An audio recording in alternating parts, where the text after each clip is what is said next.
sau hà đơn thì mà lấy maสิบห้าวันในตำริจงปรายดาลอยลงเวงตนตีในเฮาจะสุขัมเตมาปันทำตราอวัตะดำดีเจ้าเขาลูกเฮียนเขาตั้งวัดตั้งเสียงอะไรหมอผู้หันกาขันปิญญาเนี่ยเนาะอะไรผู้หันสังก็ปิญญาวันนั้นแต่ก็มันหันตูมันก็กะมันเป็นลองลีเข้าใจเป็นอันมีกาขันเตว่าเนี่ยเขาเป็นลูกอ่อนปันเห็นเอาปิญญาตั้งสังตั้งหมอวันนั้นเขาหลุดเลยคัดเจอในใครปันเห็นอันไหนขอความปาลีข้อหนึ่งว่าปัญญาสมาอาบานาทีที่บอกมันว่าเงาแรงอันแรงเบิ่นปิญญาเนี่ยมีเงาแรงอันละบอกว่าแรงปิญญาเนี่ยแห้งอยากสิเปิ้นว่าจังไหนแรงอะไรแห้งอยากสิเปิ้นถามว่าแห้งอยากเดินน่ะแรงปิญญามันเป็นไงเนาะแห้งอยากเดินหาแห้งปิญญาเนื้อกำผาตั้งหลายแต่ว่าจอมแห้งอยากเดินน่ะแรงปิญญาเนื้อกำผาเลือเบิ่นตั้งหลายแห้งปิญญาเนี่ยมันแรงสิเปิ้นว่าปัญญาสมาอาปานาทีถ้าว่าโคของวัตถุ อันออกเงาแรงเนี่ยเนไปใส่ลักษุเหมือนนั้นก็สอนโคของวัตถุเอาเงาแรงเนี่ยจะเป็นไผเตียนคือไผสายไผธาตุคือหมักเสียงจะในคือแหลกจะในเนี่ยเป็นโคของอันออกเงาแรงสังใจไผเตียนเนี่ยก็มันก็มีแห้งมันก็แรงกว่ามันว่าเนื้อหงทำเอาเนี่ยมันรับสิ่งไว้ในห้ามมัดไตไผเตียนอ่อนแรมหนึ่งในกึ่งตานมันนั่นสองมันแรงหรอวะแรงเนี่ยไรหันกว่าก็กะอันสำแรงเนี่ยไฟเตียนเนี่ยเพราะมัดไตไฟฟ้ามีไหนได้สำคัญแรงแห้งเนี่ยไฟเตียนอ่ะสองแรงทำไมก็ไม่อันสำแรงเนี่ยไฟฟ้าเนี่ยสำเพียงเนี่ยเป็นแรงแหลดพวกกลางวันมาเนี่ยไฟฟ้าในไต่ก็มันโบหลากหลายสังเกตแห้งแหลดเนี่ย มันแรงเนี่ยในโลกาเนี่ยพวกกำผาเนี่ยพวกแรงกว่าหนึ่งผักเนี่ยเป็นเงาแรงแหลดเนี่ยมันถ่องเลยก็คือว่าแรงจนเนี่ยแรงไฟเตียนแรงไฟฟ้าแล้วก็แรงแหลดอันนั้นมันก็แรงใส่ตีเนื้อ object มันก็แรงใส่ตีเนื้อโคของวัตถุไว้มันแรงถึงเลยเนื้อใจว่ะจองถึงเลยฮัลโหลเจอเขาในตันไหนเงาเลี้ยงถ่องปันเนื้อเจอเขาในให้มันเลี้ยงกว่าดูเนี่ยมันถ่องเลย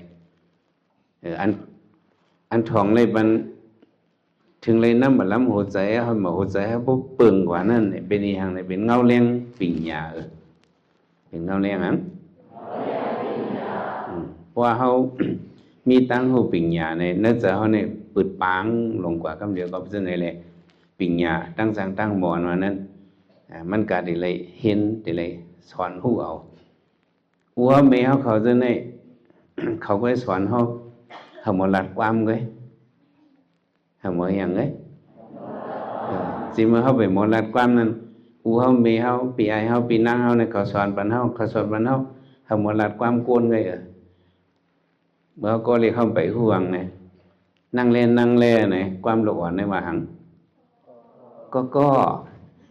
จังจ้ากินข้าวในว่าล่ะมเนี่ยในเมียงไหนเนี่ยเขาสอนเอาให้เขาหมอนั่นหนานะเอี้ยงอะไรเลยบอกหังเป็นความเขาหนาในเขาสอนเอาให้เขาหมอจันนั่นนะเพราะว่าบุกในอย่างไรบุกในเมียงความลูกอ่อนเนี่ยนะบุกเนี่ยนะกูเนี่ยก็เขาว่าเมื่อก็เรียกนั่นจองเขาว่ากูเขาว่าหือตู่ จังจ้ะเขาไปปีก็เขาสอนเขานั่นน่ะเขาสอนเขา listening skill เขาสอนเขาละ speaking skill เขาสอนเขาตัวว่าหันบงเขาว่าล่ะกล่องนั่นนะจังว่าแล้วนั้นเขาอัวเมียเขาเนี่ยเขาไปสอนเขาให้หมดรัดความให้หมอหูความโกนให้หมดรัดความโกนเขาก็สอนเขานั่งในก็เลยสอนเขาฝึกไปก็จ่องมาต้อมเนี่ยวันนั้นนะโคจุกเนี่ยก็จริงในจังหวะเขาสอนให้เขาหมอสเต็ปbyสเต็ปให้เขาหมอสร้างนั่นเนี่ยเพราะอย่างมากไม่ต้องไปหูน้ำมาแต่เนี่ยอัวเมียเขาเนี่ยเขาไปสอนมันเขาให้เขาหมอรัดความโกนหมอป่องกันเลยก็แต่เขาดีหมอตั้งหมอในเขาเลยกระจู้คู่สอนสลาอัวเมียเขาก็เฮิรนเนี่ยคำสอนมันอะไรก็เฮิรนเนี่ยเขาก็หลัวหาเงินหลัวกล้าหลัวขายหลัวเหตุการณ์จังซ่าคำมีข้าวยามแต่สอนบันลูกล่างก็นั่นเลยลูกล่างไหนเลยกว่าเลยปล่อยกระจู้สลาเลยกระจู้เพิ่นจังว่าแต่ในกระจู้สลานั่นเนี่ยก็เลี้ยวเสียนี่เลยเขาได้สอนปันcái cả tại đây son bên bình nhà tăng màมันสมิจันมันน่ะสองมีเป็นตัวการไปปิญญา education ในเป็นก็ตัวปลุกอันมาปันในแต่เลยเห็นสอนปันสังพวกขึ้นมาจันในแต่เลยสอนปันทางเทียงพวกขึ้นมาแดงจันในแต่เลยสอนปันทางพวกใหญ่มาทางแต่เลยสอนปันในเป็นมีเลเวมันเป็นมีจันมันเนี่ยอย่างว่าครูสอนเนี่ยก็เลยมีกูจันเนี่ยต้องมีทีนี้มันครูสอนอันกัดเขียนเนี่ยหรือเป็นครูสอนอันสอน primary school เนี่ยครูสอนอันสอนจันอ่อนเนี่ยหรือเป็นครูสอนกัดเขียนน้องยิ่งจะพูดลงก็อยู่เมืองญี่ปุ่นมาแมวเขียนนูเนี่ยครูสอนอันสอนจันอ่อนเนี่ยกาเงินหัวเรือนเขาเนี่ยอยากเสียอันสอนที่จันหลงจันเนี่ยลูกอ่อนเนี่ยมันลำลองลูกจังจ้ะลูกอ่อนญี่ปุ่นเนี่ยเป็นสอนในครูสอนเขาเนี่ยที่เลยมีใช้ psychology เนี่ยเป็นมีไปวนแต่ที่สอนลูกอ่อนในเหตุซึ่งอื่นในโดย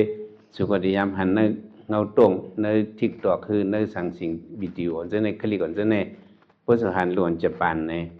เขาหมอนับย้ำเปิดนะลูกเขาสอนซิมเล็กแหละจังจ้ะพวกเขาได้คำรถดังกาเนี่ยก็เขาก็ย้อนเนี่ยพวกเขาคำป้นกว่าในเมืองเราก็เหมือนเราที่เฮ็ดเมืองญี่ปุ่นเนี่ยพวกเขาขามป้วนเขาขึ้นไหวจูนาใกล้กลมหัวปันจังหวะว่าอันนี้ก็ต้องขอบใจเขากลมหัวปันหลวงเขายินแง่งนะแต่เขาสอนเต็มเรียกเนาะก็นั่นแหละเขาเคยหมอ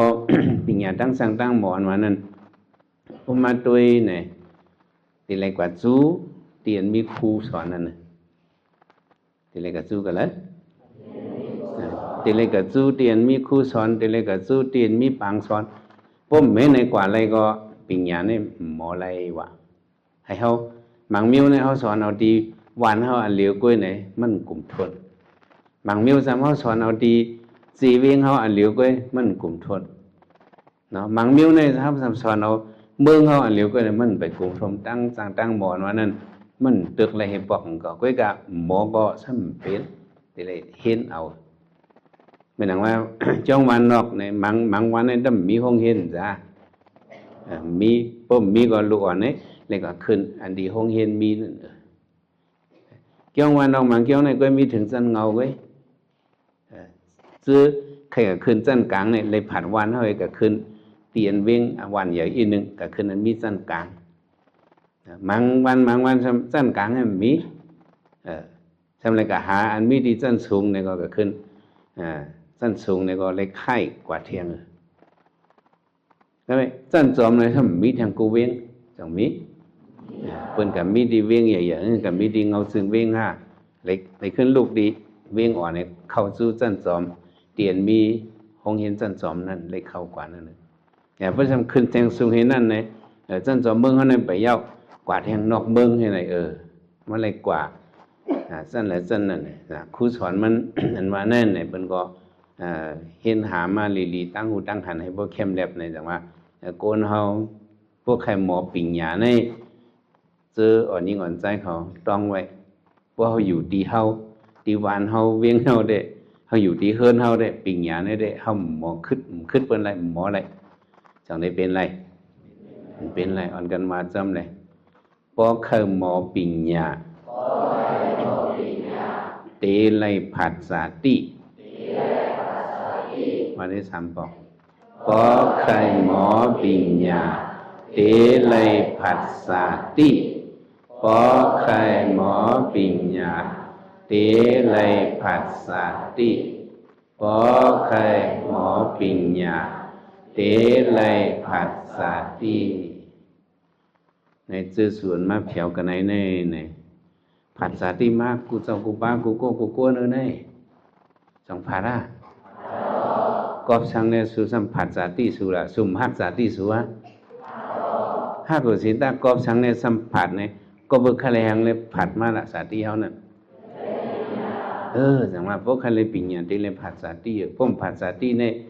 อันเขาใครเป็นนั่นมันหมอไรมันเต็มทนเลยอย่างว่าเขาเลยผัดสาติเลยมาปึงห่ม ลอยลงพระหิตะอันเจ้าคู่สิริธรรมะเขาอ่อนโห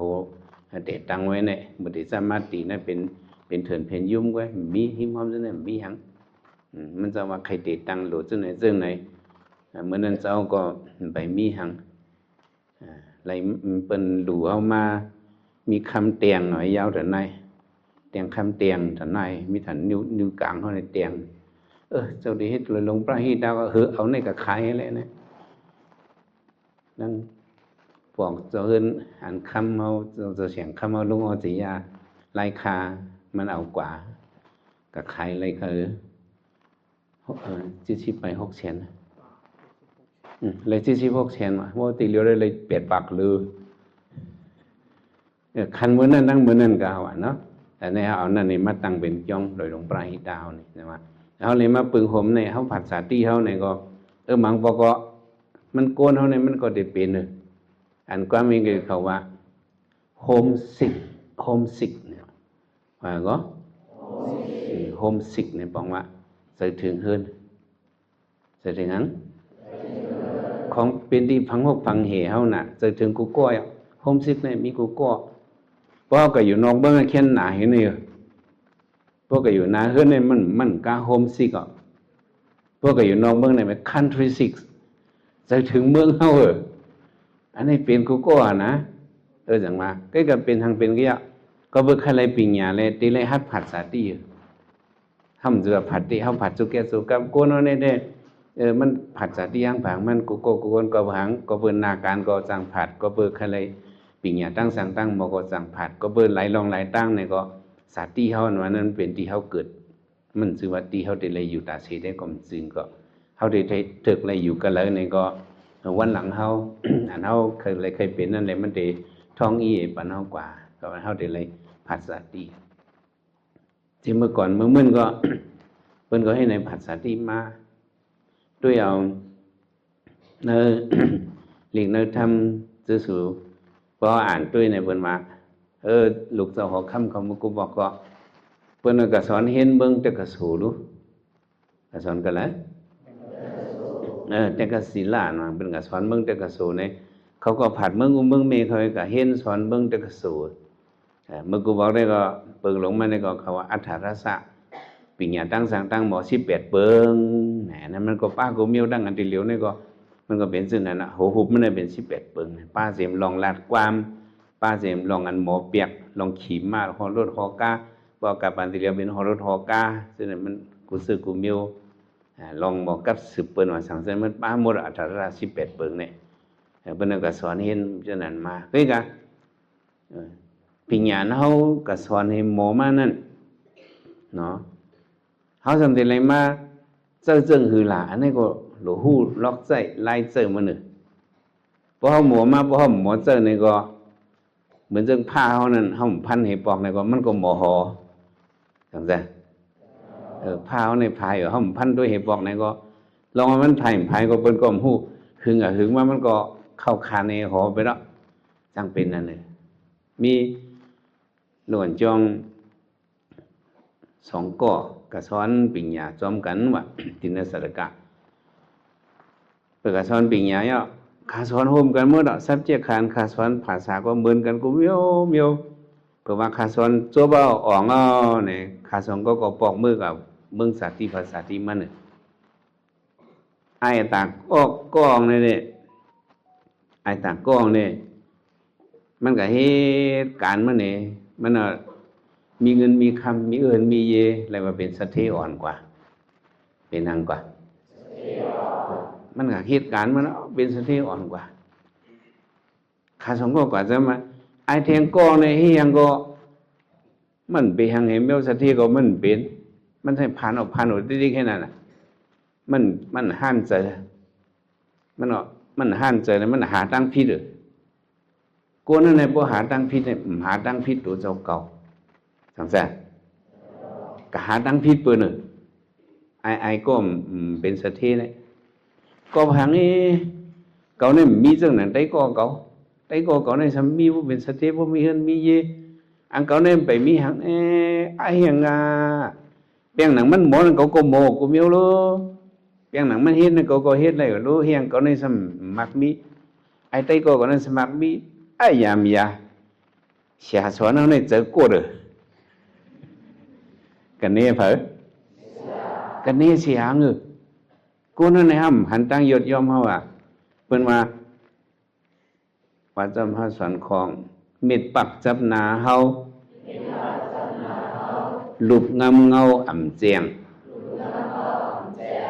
เม็ดปักเนี่ยอย่าดันหือนี่ด้วยมือสูเม็ดปักเนี่ยอย่าดันหือเม็ดหมักปักเนี่ยอย่าดันหือแต่ไหนเนาะเม็ดปักเนี่ยอย่าดันไหนเนาะสองยามกินเม็ดหมักปักเม็ดปักในจับนาเฮาหลุบงำเงาเนี่ยหลุบด้วยเจียง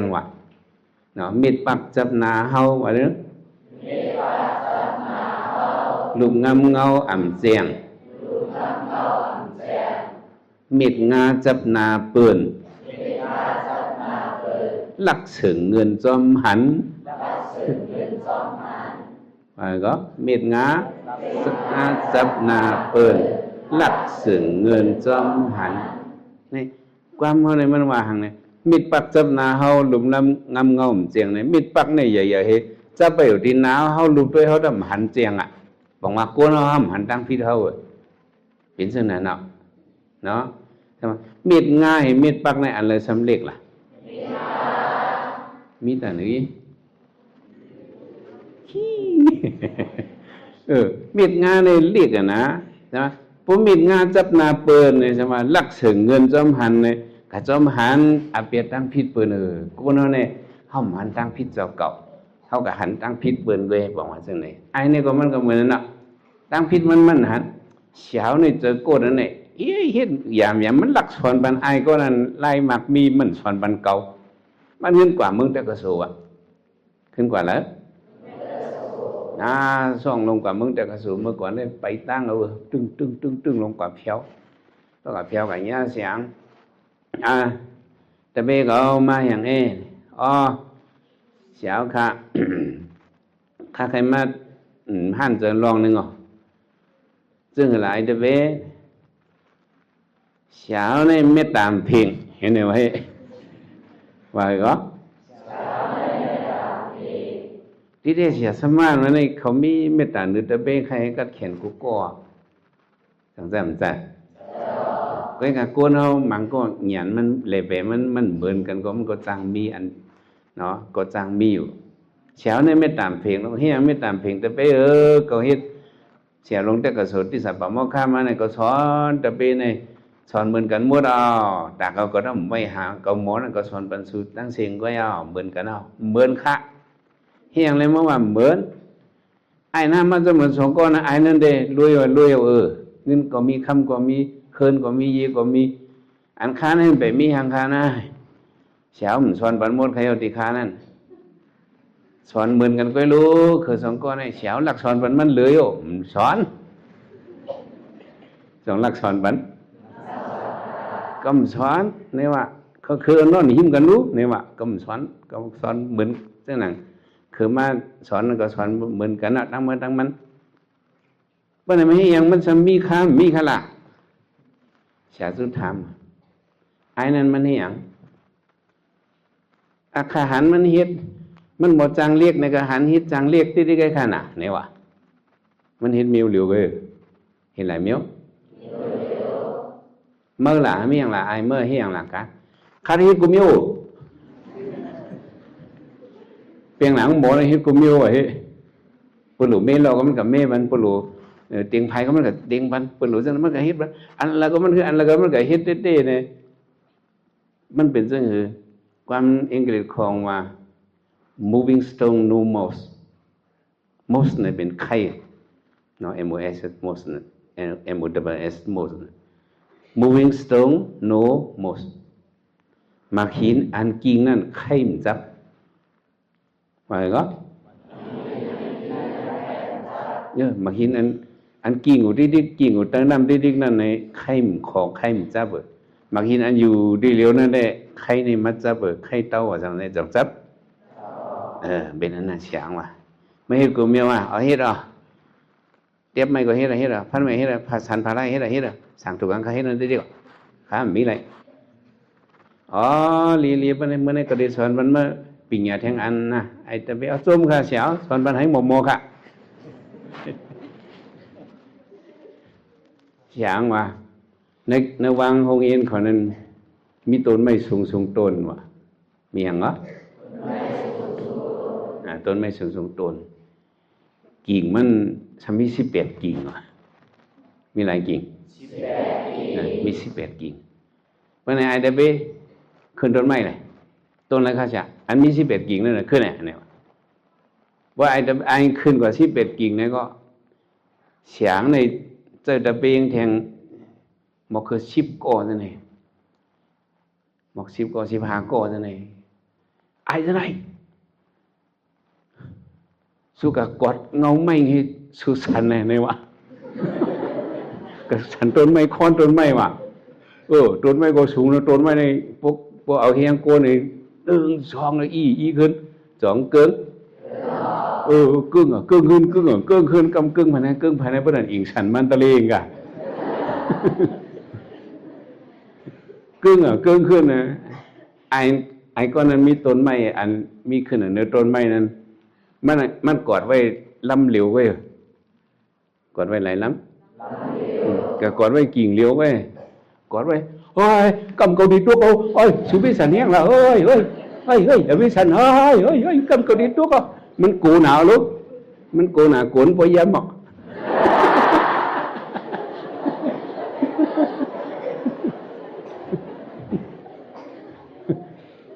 กวนปอยำไหมให้กำเกาดีตัวเขาก็เสียงว่าคนเองเลยแล้วคนมาเฮียงมันเขียนห้องเขาดีตัวกดไว้เสียงว่าไอเดเบมื่อกูโตค่ะกูเขาลูกข้าพุทธสันกูมาพยายามหมดแล้วเนี่ยกูเขาไอ้พวกมื่อกูโตเนี่ยต้นไม่มีเป็น18กิ่งรู้เนี่ยว่ะมีหลายกิ่งเฮียงว่ากดกิ่งเลี้ยวที่ก็ละไอ้กดตั้ง11กิ่งเนาะเนี่ยว่ะพวกมื่อกูโตให้กดตั้ง18กิ่งว่ะกดกิ่งเนี่ยกดกิ่งฮะกดตั้ง11กิ่งว่ะอาเซียวันนี้ที่นั้นได้ขาลุตกตายก็เหรอสังเกตพวกกูตกมันพวกกอดไว้ตัวในมันเอามันถึงขึ้นกับกอดต่างตัวในมันจังตกตายอยู่มันหูก็ไม่สังเกตอาเซียกอดตั้ง11กิ่งนี่มันไรพวกก็กอดกิ่งนั้นก็อย่างเงี้ยกิ่งพังขาดเนียนตัวนี้เอาหรอตัวหินเนียนตัวนี้วันนั้นก็ลงมาอะไรอ่ะลงมาไอเดเบลเหมือนมันขึ้นต้นไม้ต้นไม้ในคอนเฮียงเมื่อกอดลายกิ่งล่ะเนี่ยกอดกิ่งเลี้ยวก็เป็นเหตุการณ์อันนั้นเป็นตัวสายไงไม่เมียนตีไงเป็นโหลเฮ็ดอันเลี้ยวก็เฮ็ดอะไรอันเฮ็ดอันเลี้ยวให้มันเป๊ะๆนั่นน่ะบุ้มเป๊ะๆนั่นได้ก็เฮ็ดอันนั้นก็โลอันนี้ก็โลอันนั้นได้มันหันเส้นต่างมันมีตัวทบนำในหน้าการเขามันออกเขาสอนปิ่งหยามันได้ก็เขาได้เลยกับเสื้ออันเขาหมอนั่นที่กับเสื้อก็มี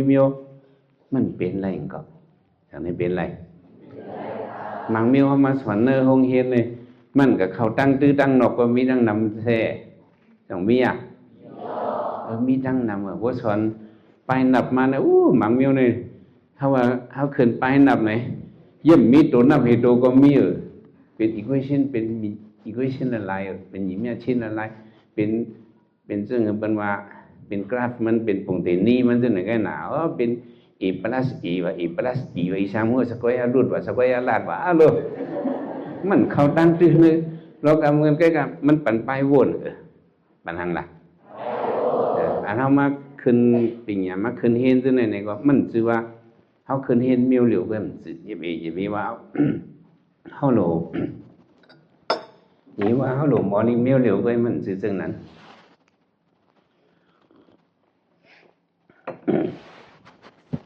เฮามาสอนเห็นลีกันว่านั่นน่ะเปิงหลงมันเด้เฮาโลเข้านะ society dimension society dimension เนี่ยบอกว่าทางไหนบอกว่าเฮาโลหมอเฮ็ดก่อกันโลหมอเฮ็ดหยังจิมก็เล็กก็อย่างท่านประธานมัน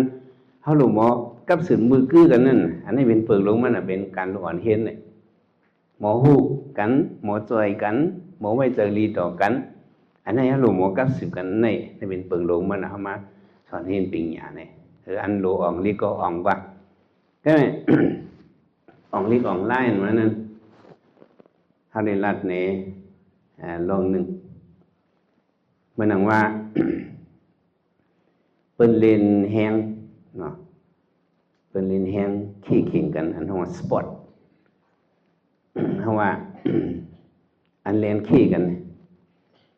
อันนั้นเนาะอันเล่นขี้กันมันนังว่ามีตาหนึ่งปากเนาะแต่มีลูกกันในถึงดีป่นถึงดีพักดูเข้ามานั่นก็มีตาหนึ่งปากหนึ่งมีตาในมี3ปีกเนาะมีตาตยามีตาหนึ่งปากเล่นขี้กันเอาก้นมา6 เกาะหลายเกาะเพราะว่าเจ้าเตียงว่า ready 1 2 3เนี่ยก็ก้น6 เกาะนั่นเขา ready ไว้ว่า3เนี่ยก็เขาก็เรียนเนาะว่าเรียนเอาเนี่ยก็อาตั้งปักมีตาเนี่ยเขาเรียนกว่าเนี่ยก่อนเข้าตีตางนั่นตั้งนั่นมันในหมายหนึ่งเนาะจังจ้ะอันเข้าตามมันเป็นหมาย2อันตามมันนั้นเป็นหมาย3เป็นเลือก3 เกาะเลือกหลายเกาะอัน3 เกาะเนี่ยเป็นปันสู้จังจ้ะเป็นปันสู้นั่นจะในเสื่อนยามเล่นขี้กันมีอะไรสู้มีวะยกมือเลยนะให้ย้อนตัวเองอะไรสู้อันเรียนไพ่เพราะอะไรหมายหนึ่งเนี่ยเป็นปันแคบคำหมาย2เนี่ยเป็นปันแคบเงินหมาย3เนี่ยเป็นปันแคบตองเนาะแคบตองนั่นแคบเงินแคบคำแคบตองเนี่ยความไตเอาคองเขาได้ละในสุอันนั้นเป็นห้องอันเป็นแคบเนี่ยความไตห้องว่าเลนเนี่ยห้องอะไรก็เลนอันเป็นแคบเอาตองเฮ็ดเอานั้นเป็นห้องไม่นังว่าเงินย่อยนั่นเป็นห้องเลนนั่นเม็ดเลนเนี่ยมันก็บอกเงินย่อยนี่ก็ว่าห้องว่าอันเป็นแคบอันนั้นเป็นห้องว่าเลนแต่เบอร์นี้ปันเลนตองเลนเงินเลนคำเนี่ยเป็นปัน3 อันปันหลายอันก็ไม่อันซื่อสู่ก็ว่าเห็นหลีเห็นไรออกมาเอาเนาะเขาออกไรซุ่มปีเอาไรซุ่มเอ็มเอาไรเอ็มฟีเอาไรพีเอชดีเอาอันออกมาเช่นนั้นเนี่ยเขาได้เอาเลน3 อันนี้มาแตกนี้เลนหลายอันเอาเรียน3 มันในมัดแตกนี้วันไหนอันเฮาอ่องเฮเฮากัดเขียนเฮตอบลีกตอบไล่เฮอันเฮาอ่องมาในเนี่ยเพราะเอาเรียน3 เรียนในว่าเนี่ยอันเฮาเลยจุ่มเฮเลยแคบคู่เฮมาซะเนี่ยเนาะเลยตื้อมาโหเกิ้งอ่อนเฮไถหางมาเลยจีกีนอ่อนเฮมาเอาแคบหางมาป้าจะผ่าเฮาไว้นั่น อันนั้นน่ะอันเอาอ่องเห็นเลยจุ่มมาเนี่ยมันตึกเป็นเหรียญตองเลยตึกเป็นอะไรตึกเป็นเหรียญตองเลยก็ไหมเปียงหนานเขาอ่องมานั่นเขาก็เห็นป้ายหมอยาเลยปิงยาตั้งสังตั้งหมอตาเตยศยานั้นเขาสมหมอเตหูเตกัดเตยศยาเปิ้นเลยเตเนี่ยอันนี้เตเขาเลยเรียนเงินเนาะอะไรอย่างเนาะเลยเรียนเงินอ่ะอันเอาอ่องมานั่นเนี่ยมันถึงเป็นเหรียญตองเลยมันถึงตัวเออ่องมาเลยนะมันถึงเป็นเหรียญตองเลยใบบ่มีการขันกับเขาอะมันก็ได้อ่องเลยให้ดูอ่องหู้เลยกบปีคือกบป่าคือกบยาคือฉะนั้นสองมีมันซื้อในกระตอบลิงเฮ้ยเปลี่ยนหรือคิดซะเพราะกันตัวเสียใช่ไหมได้อ่องอีสินั่นเป็นเหรียญตองกันเลยมันหมดได้รู้จังจ้ะซุ่มได้ก็ไรมาแคบซุ่มแคบคู่ไรมาตึกเป็นเหรียญตองเลยเป็นยังไงมันหมดได้เป็นนั้นน้ำกัดเป็นไว้สแตนดาร์ดแต่เนี่ยมันเต็มหมอนน้ำกัดหรืออะไรมีก็ได้เนี่ยมันมีได้เนี่ยตึกเป็นเหรียญตองไปเป็นเหรียญยังไงย่อพวกเขาหมอเตะเขาขึ้นมาไผ่อินจิเนียร์ก็เขาหมอไผ่อินจิเนียร์เตะเขาขึ้นมาไผ่อีโก้ไปมามีก็เขาก็หมอกล้าขายเตะอันนี้เตะบอกว่าเขาเลยเหรียญเงินเนาะไหนฮะเหรียญเงินเนาะเพราะไหนอันกายใหญ่เพื่อนเป็นเหรียญคำรู้สูงให้เพื่อนเป็นเหรียญคำเป็นเหรียญหังเพราะไหนเหรียญคำมันนั้นจะเป็นจันจะเป็นน้ำกัดเจืองหือหลาอันนี้จงไข่หูไข่หูซื้อสูดังเสียงก็เขาไข่สูไล่เหรียญคำเหมือนในธรรมรัฐเหมือนในเนี่ยไล่เหรียญเงินก็ไล่เหรียญตองเลยไปพรมหันใจไล่เหรียญเงินเนี่ยก็ยังตึกไปจื้อใจลิลงไล่เหรียญคำลงไล่หังลงไล่เหรียญคำแต่ที่ไล่เหรียญคำเนี่ยเด็ดไปหังอ่ะก้นไหนมันอ่องก็อ่องลิกมาเนาะอ่องก็อ่องมาจันอ่ะอย่างนั้นเป็นไวสแตนดาร์ดเป็นมักมันอ่องก็มันอ่องไม้อ่ะหมอก็มันหมอเตี้ยวเนี่ยก็ไม่มันเลยเหรียญเงินอ่ะไหนอ่ะหมอเหี้ยมกาอันมันหมอมานั่นมันมาหมอเจอในเกี่ยกังโกนหมอเจอกันแล้วหมอเจอในเกี่ยกังโกนอ่ะมันเป็นหมอยาในก็มันก็เขียนมามันยดยาเบิ่นก็แก่สื่อเสียงก็ลียดยาเบิ่นก็หายติเขียนติก็ไม่ นั่นอันแต่ที่เลยเป็นเรียนคำนี่เนี่ยก้นไหนมันสำหรับหมดเจ็บตัดเลยหลวงพ่อยังอันไหนก็ได้เลยให้เจอเนี่ยอันไหนก็ได้เลยให้เจอเนี่ยขิงไหนก็ได้เลยเจอเนี่ยมันได้หมดเจ็บตัดเนี่ยเป็นห้องหังมันหมดจัดการมันเนี่ยหลวงพ่อจัดการเนี่ยหลวงพ่อยังอันอังกฤษเขาใกล้ว่า management อันนั้นนั่นเลยหลวงพ่อเห็น management ซ้ำลูกเด็กมันหมอมาอ่ะมันหมอจัดการมันหมอเหตุการณ์มันยาวก็หมอเหตุการณ์คือก็ยาวล่ะก้อนหนึ่งก้อนในพวกลองกับสืบมันลีในเปิดใครมาซูมันสองปอกจากนี้มาหลุดเป็นลองกับสืบดีให้ลองไปมามีเนี่ยก็ลองcommunication ลองกับสืบดีเนี่ยพวกมีเนี่ยเป็นน้อง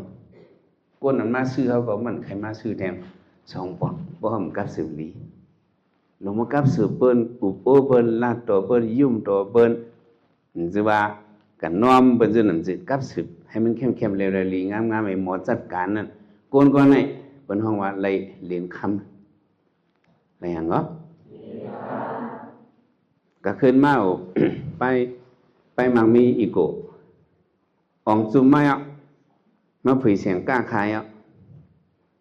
เปิ้นมาซื้อก็ด้วยนาเปิ้นสองเปิ้นได้ใครมาซื้อแทงเปิ้นมาซื้อ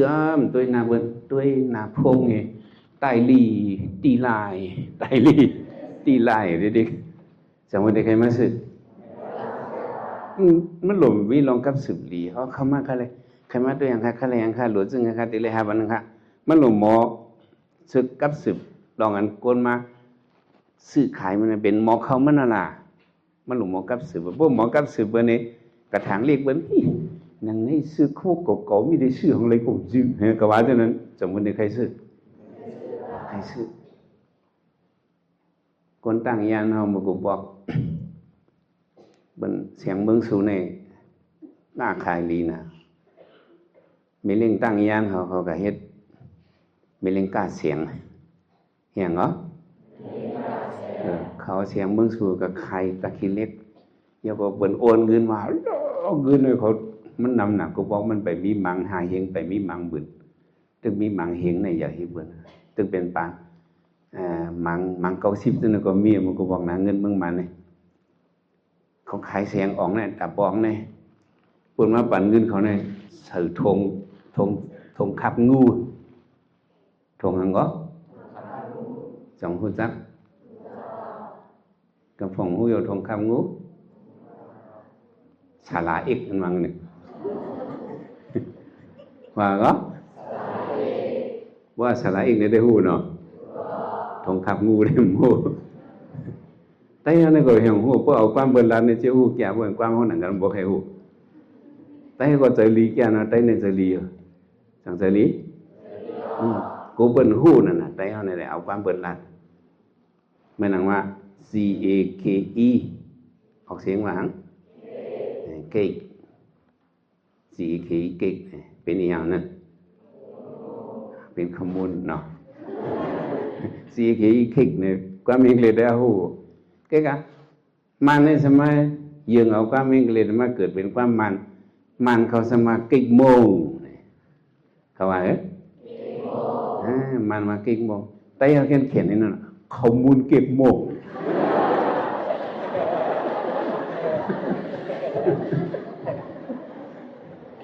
ใครบรรลุความเฮาหน้าได้เนาะ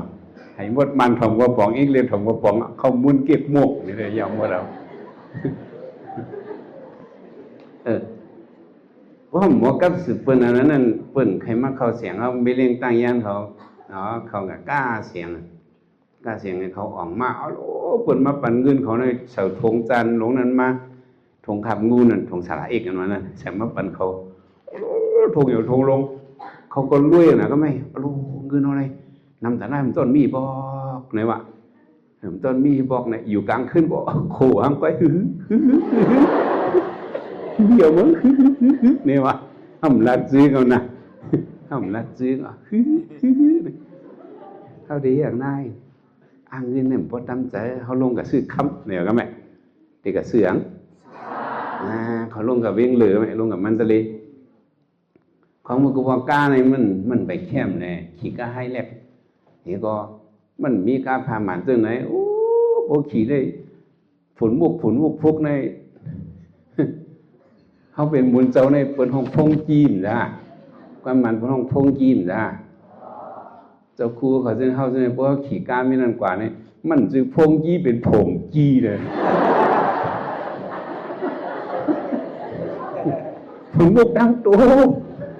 มวยการเนี่ยปุ๊บหมุนสูบหมดเลยมันจะพงกี้เป็นผงกี้ไปแล้วเขาตั้งยานในเขาก็ขี่ก้าว่าลูกตั้งยานนี่เนาะโอ้ให้ลงว่าวันเดียวแบบเดียวสองวันอะไรแบบว่ากันนอนจงเมฆคืนลงจงเมฆกว่าตั้งก็มันไปเข้ม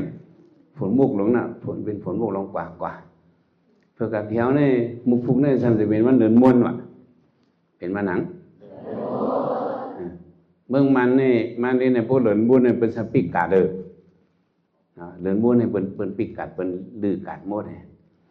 พวกนี้เป็นเหลินโมดเนาะเขาเพียววันผิดอ่ะเราเป็น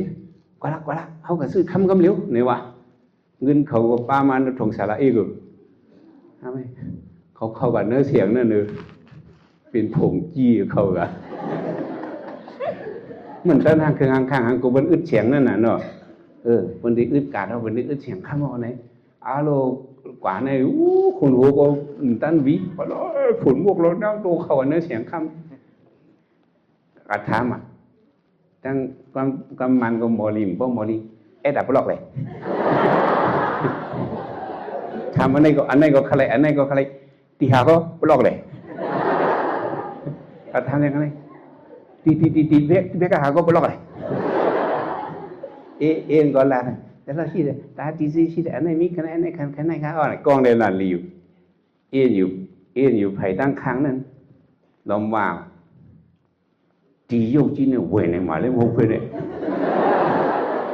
hồ sông mê tí sông mê này mà nó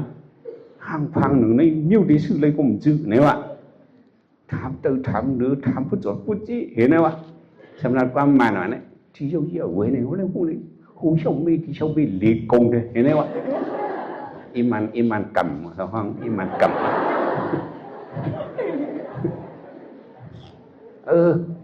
con tăng yan sầm hù le đượcเขาcả trong gần chỉ cỏ nè ta con hù lét nè cũng cần làm sơ xem vậy mới iman cầm qua đi hấu dân này mà mới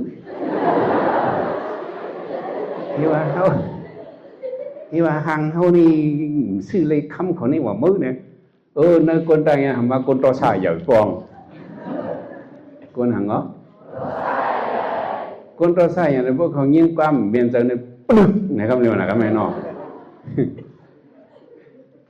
ปึ๊กไหนมันก็จีน่าจำได้เอมันกันเฮ้กองมามิ่งปากเยอะเลย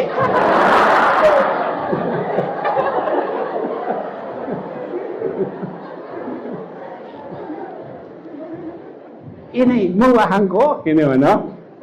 นั่นก็ยิงกาวนาก็เรียกลงกว่าก็ไม่เหมือนตักเสียงไอ้นั่นนะก็ไม่พวกกองขึ้นเนี่ยก็3 กองก็เอ็ดตัวมือก็ไม่เฮียงเลยเขาฮัดคือทัดเอ็กไหมโอ้ถุงเงินเขาเหยารู้หนอสุดต้องเวลาก้นในป้มมีเงินนำพวกฮัดหานไว้จังจ้าป้มมีเงินนำนี่พวกฮัดหานเขากันนั่นเสียงเซตเตอร์นี่ก็อยู่ไกลๆเฮ้ยไหนก็quân nắm đỡ họ quân cứ chấm thế này rồi chấm ra đồ khách sạn hàng như này nè khách sạn hàng như này gì mà lo phản áเขาหลงหมอเจอน่ะปรีของซาสุขเขาหลงหมอเจอของถงเงินเขาอยากรู้มีนาการนั่นจังจ้ะโอ้ใส่ทองคำงูหลงมา3-4 ถงเลยมั้งเฮ้ก็มามินตาเพียวเลยกังกองเขาว่างานด้วยมาไว้ในบุหรี่เห็นไหมวะ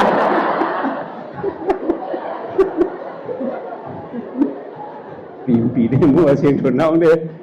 อึ้งลงไปเที่ยงกองแค่หนาวไว้ว่าหือเนี่ยจีนาต่ำตาเอ็มันนากำนี่ว่าหือนิ่งคงไปย่องมาเลย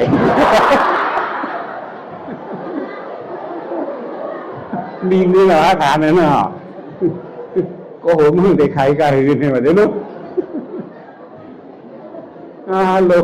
เขาเลือดปันเลือดเนื้อเสียงนั่นนะเขาเลือดปันเนื้อเสียงนั่นกำมาไม่เล่งเขามาน่ะไม่ถ้าประเภทเราประเภทไปหางเนี่ยวะนั่นไงเอียนไผ่ผูกเฮียงเขาห้องในถัดสีวะพวกคนตั้งใจใหญ่พวกน้องในถัดสีเนี่ยในถัดสีมาประเภทเรามาดูประเภทเราเนี่ยวินาเราไปยังข้าเนี่ยวะก้นชื่อก้นขายเมื่อเนี่ยมื่อเปี่ยมหมดกับสืบเปนลีอ่ะว่าไม่เข้าในนุ่มคุกเก่าเขาก็ลงกามาเนี่ยเขาซื้อเลยมาว่าที่เขาเจอไหนเนี่ยวะเขานี่กาเสียงออกมาเนี่ยเห็นไหมวะเนาะ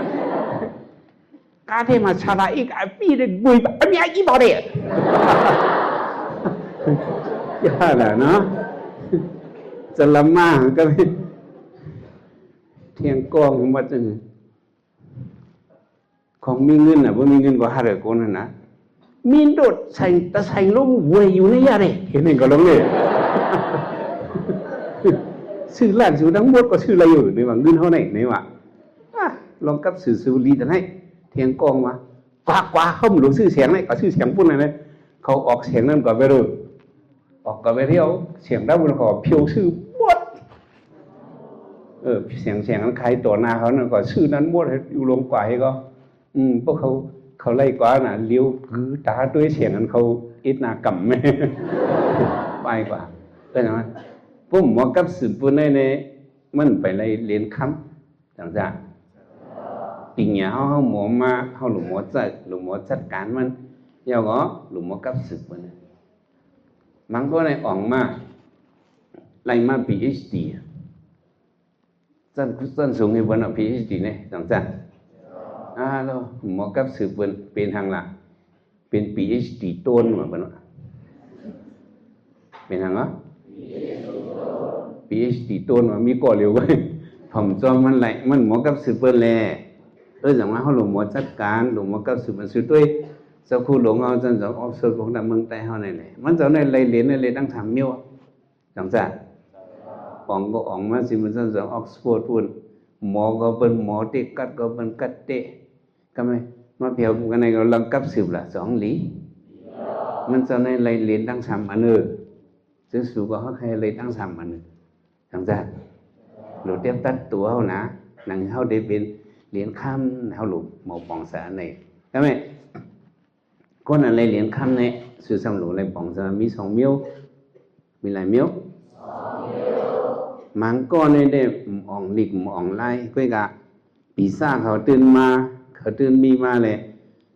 เขาหมอกับสืบเปิ้นห้างก้อยเขาหมอมังก้อนในมีนำกันเขาอ่องหลีกก็กะเขาหมอกับสืบเปิ้นนะมิ้วนั่นจะมีอันนั้นแต่คำซุบอ่องหังก็เขาได้เรียนคำไว้นั่นเขาหลวมมักมันเลยคันนี้หมอลิงหมอไล่หังกระถางรีบเปิ้นไหล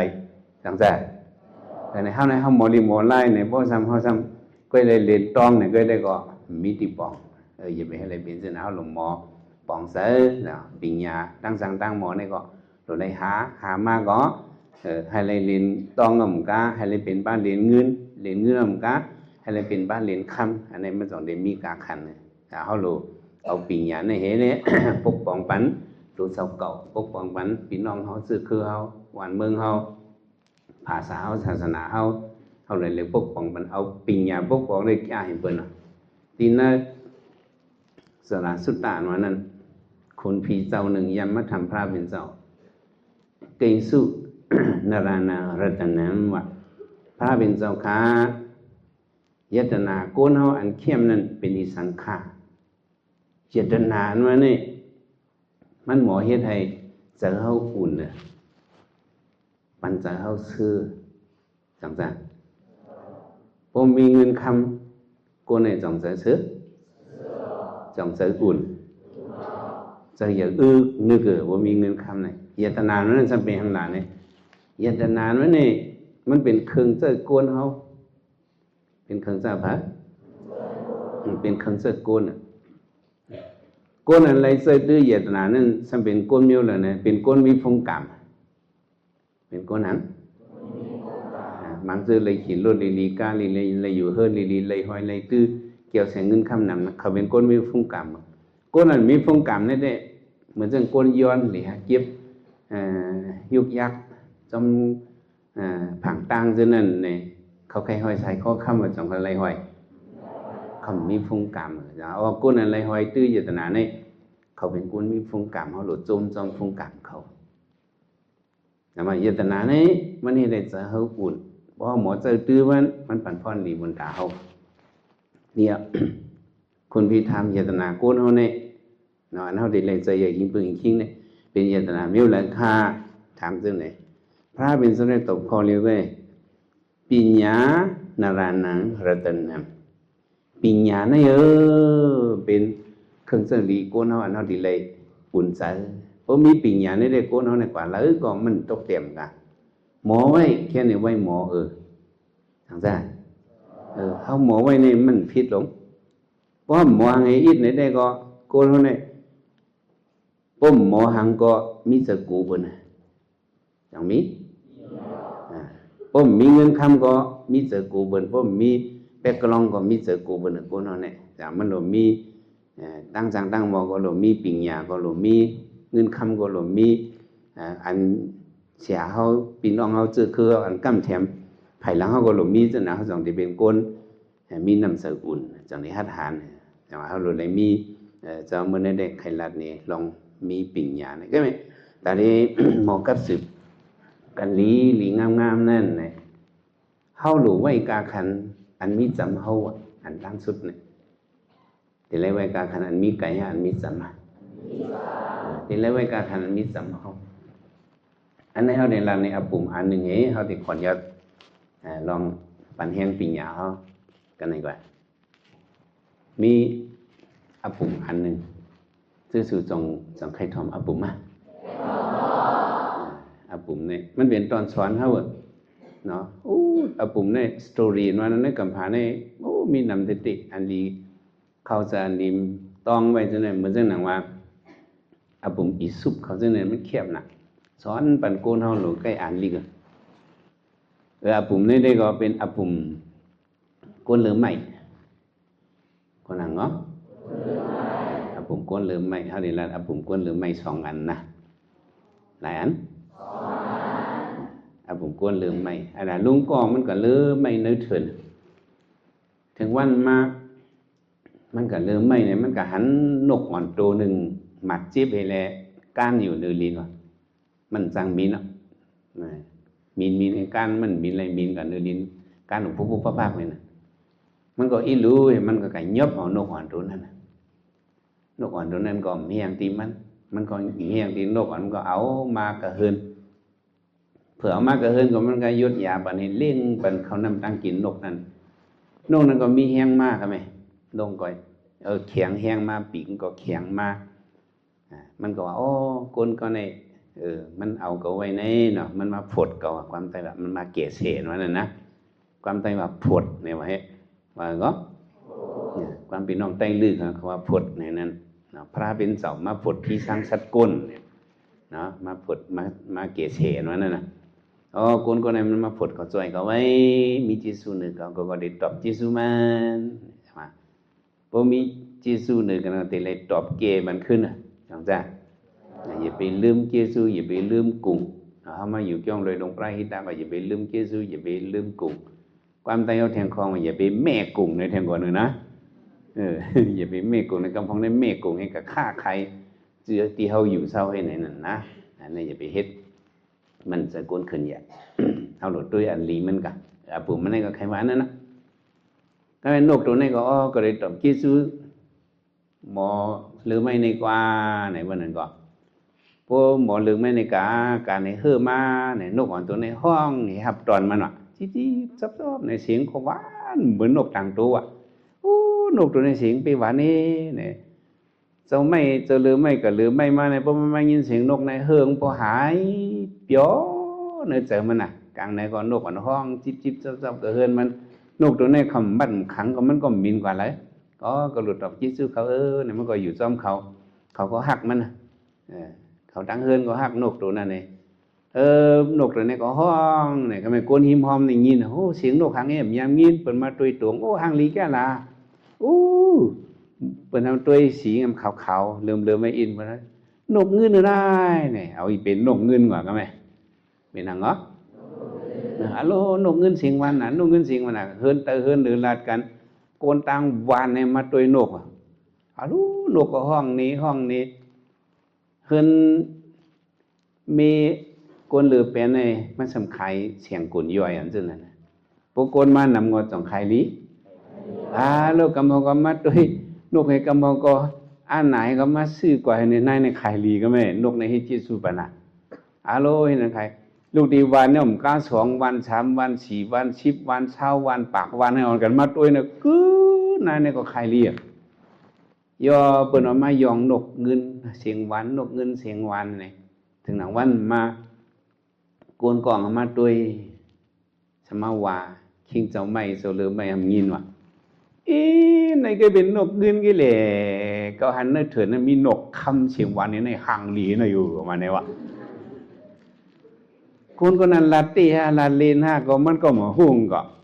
เพราะว่าคนเลือไม่ในอะไรยินว่าเนื้อถือในมีนกคำเสียงหวานเห็นในเตี๋ยววันนั้นมานกเงินนั้นห้องก็อาบน้ำเสียงหวานไปแล้ววะนั่นนี่นกเงินนี่นะเสียงก็อาบหวานอย่างนี้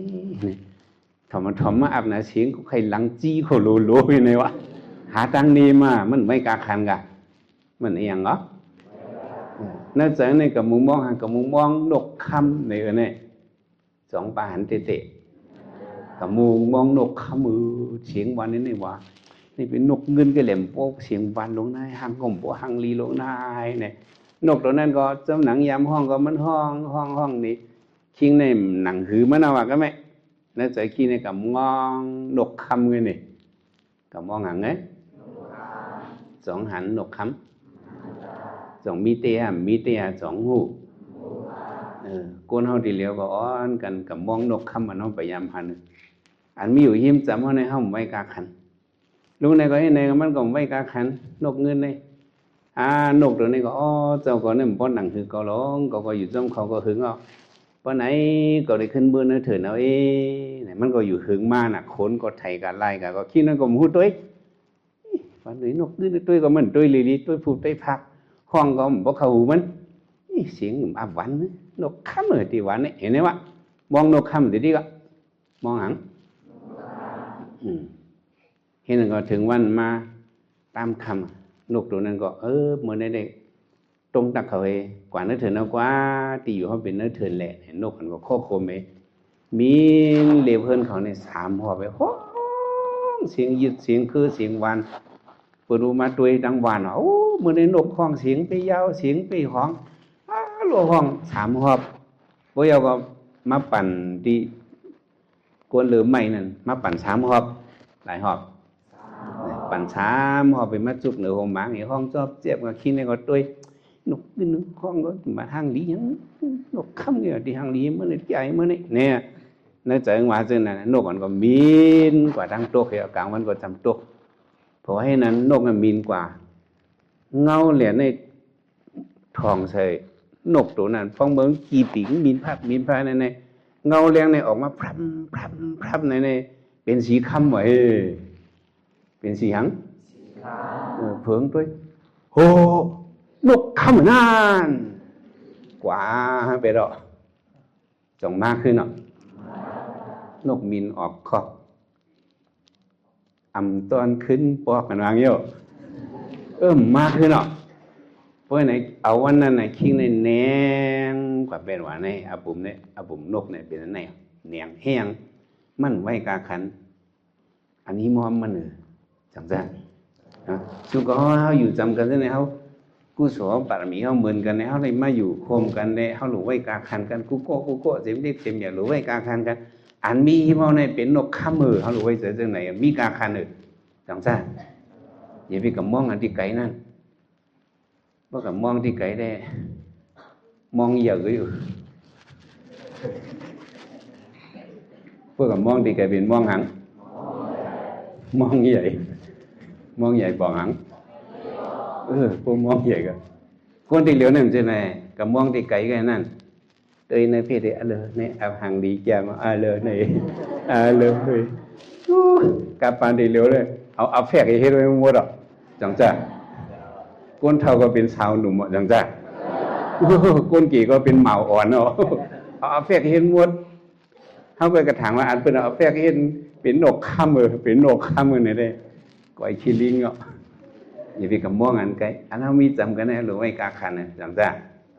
ในเขาหรือไว้กาคันกันเขาหรือว่ากัดสืบกันให้เลยเป็นเหรียญค่ำให้เลยเป็นหางเงาะปุ่มกวนเหลือไม่อันได้เย้าไหวต้องใครเป็นเหรียญหางกวนหิมหอมมันเป็นนกเงินถ้าเป็นนกค่ำต้องมีกาขัน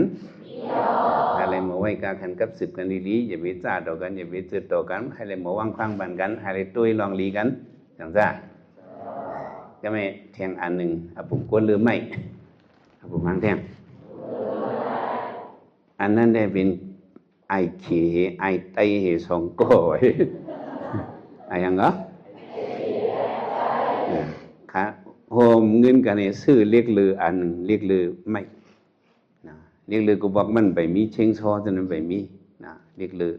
แล้วโกนจันกองอยู่ดังเนื้อกองอยู่ดังเตยจันเพราะไอขี่อยู่ดังเนื้อจันไอเตยอยู่ดังเตยจันเพราะไอเตยอยู่ดังเนื้อจันไอขี่อยู่ดังเตยจันไอเรียกลือสองคมเนาะเรือขึ้นเรือลงเอาไม้มีอ่อนตัดให้ก็เรือเช็ดพันต้นไม้เรือเช็ดอะไรก็เมื่อไรเปลี่ยนมากก็ขายให้ก็หอมเงินขายไงก็ไม่ขายอะไรเงินมาว่าขายไม่เอากับขายไม่เนื้อวิ่งอะไรเงินมาว่าอะไรเงินมาไหนไอ้ไต alo เหตุการณ์เฮือตั้งบ่วงไงหมอก็ไม่ไรเงินมาซื้อกินเนื้อไก่ยินกว่าซื้อกินเนื้อหมูยินกว่าไอ้เขได้มันกินไอ้เขได้กินข้าวเหผักสมเอทุบเย็นนี่ก็ไอ้ไตได้วัดเกี่ยวกว่าเนี่ยนะเนาะกินเนื้อไก่กินเนื้อหมูเนี่ยว่าเพราะอะไรเงินมาไอ้เขได้มันซื้อมีเฮ็ดผักกาดมาซื้อผักกาดมามองสมอีซื้อทุบเย็นมากินอะไรเฮืองกินนั่นก็ไอ้เขได้อื่นน้ำลายคอยมันเขาอื่นเนาะไอ้ตึงมันแน่เนี่ยหึงมาไอ้เขได้หอมเงินไอ้ไตได้กินเกี่ยวถึงมันเลือน3เลือนในไอเขไอไตเรียกเลือนได้เมื่อเอาก็เอาอะไรให้หาได้ไข่การกับเหตุการณ์เอาในไอเขแถวมาในวันมาฝีเชียงล้านอ่อนนี้ขายมีเงินมาไข่เข้าแถวนาเวียงก็ไม่ไอเขนี่ก็อะไรมา6 ปีจนในตั้งเป็นกรมนีตั้งเป็นนั้นถึงนี้อะไรมา6 ปีไอไตเรียกเลืองตอมเนี่ยนะไว้เรียกเลืองตอมมันนะปองเรียกเลืองมันหนึ่งบอกมันเอาตั้นช่างโป้มันผายมันเอาตั้นช่างเลือมีรับให้เรียกเลืองนั่นก้อยมังกับที่ดีพระองค์เรียกเลืองนั่นมังกับตอมกับที่ดีกันเนาะเจออะไรอ่ะเรียกเลืองมังเนี่ยเนาะคือยิ่งเนี่ยเอียงเดียกอ่ะเอียงเดียกอ่ะคือแต่เอียงเตียนกันเลยเขาว่าเอียงเดียกอ่ะกระซื้อเรียกเลืองมากว่าเนี่ยกว่ากระซื้อเนื้อเวงอย่างนี้กระซื้อกันแล้วเผื่อเข้ากันเนื้อเสียงนั่นโลเสียงเรียกเลือเสียงเยอะเสียงหลงก็เราเครื่องยิบลักษณะของเนี่ยไข่กุ้มเมี่ยวเครื่องรถเครื่องกาเครื่องเลือไข่มันก็ด้วยหาเรียกเลือใครเรียกเลือในเฮงกับจีเอาให้เรียกเลือในมันก็สร้างเงินกระเบื้องใครไหนวะเผื่อกว่าด้วยมันอันเปิดเสียงนั่นเปิดหุบเงินนั่นเป็นไอขีดได้กองเหรอเป็นพระไอไตฮะไอขีเราบันขีเราบันขีในเวลาเสียงเมื่อไหร่เนาะเจอเสียงเมื่อไหร่รู้ใครจดใครจีลูสัพพะเทมีจดมีจีกุมโยอิโนลูคนนึงกึ่งทางบนห้องเราบ้านเสถียรก็ย้ำแล้วเดี๋ยวเสียงมันลูใครกุมโยมีกุมโยโซเฟตุยไอ้ไตไม่เหตุการณ์ทางลาเขาตึกเลยไม่เคยตึกอย่างเนาะลูจิมันดึกเลยไม่ฮะเธอเรียกเรือน5 2ก็คมกันชื่อนั้นก็เอียงเด็กขาดแล้วขึ้นมาเสื่อนเหมือเมื่อวานวันนั้นหายไตฮะก็เป็นไตก็กันเมื่อซื้อก็ซื้อเลยก็เอาครึ่งก็มาไตก็กันเห็นไหมวะเอาครึ่งนี่ไอ้ไตก็จุ่มเมื่อในมีแกไม่ถือมีหนอถามไอเขถือมีวะสังสุใครหูไอเขนัดคองก็ดีต้องแก่เกาหลีมีมาใครหูไอไตเนี่ยใครหูก็มึงกินเนื้อหมูเนื้อไก่เจ้าจึงเมืองรูนี่วะต้องไปเลยนะมีอินก็ใครกินน้ำมีอ้อนก็ใครกินน้ำในจังเดียวหอมอะไรเปิ้นว่ามันก็ว่าชีวิตสู้ซ่องตะเทลองอันนั้นเป็นอันไหนปนหลุดด้วยเข้าไก่อันนั้นเนี่ยใครกินเกี่ยวกับเหลี่ยมจือล่ะเฮียงมาอินก็ใครกินเกี่ยวติ๊กอันนั้นอย่าไปซึ่งน่ะไอ้ขี้ไอ้ไตในก็เขาหล่อเฮ็ดตอนสอนเฮาน่ะอย่างมื้อนี้เฮามาลัดนี้เงาเลี้ยงปิญญาเนี่ยเนาะมันเกี่ยให้เปิ้นน่ะพระบิณฑก็ว่าปิญญานรณะรัตนังปิญญาตั้งสร้างตั้งหมอเนี่ยเป็นอันเจออุ่นก้นเฮาเลยใจอย่าเจอเกิด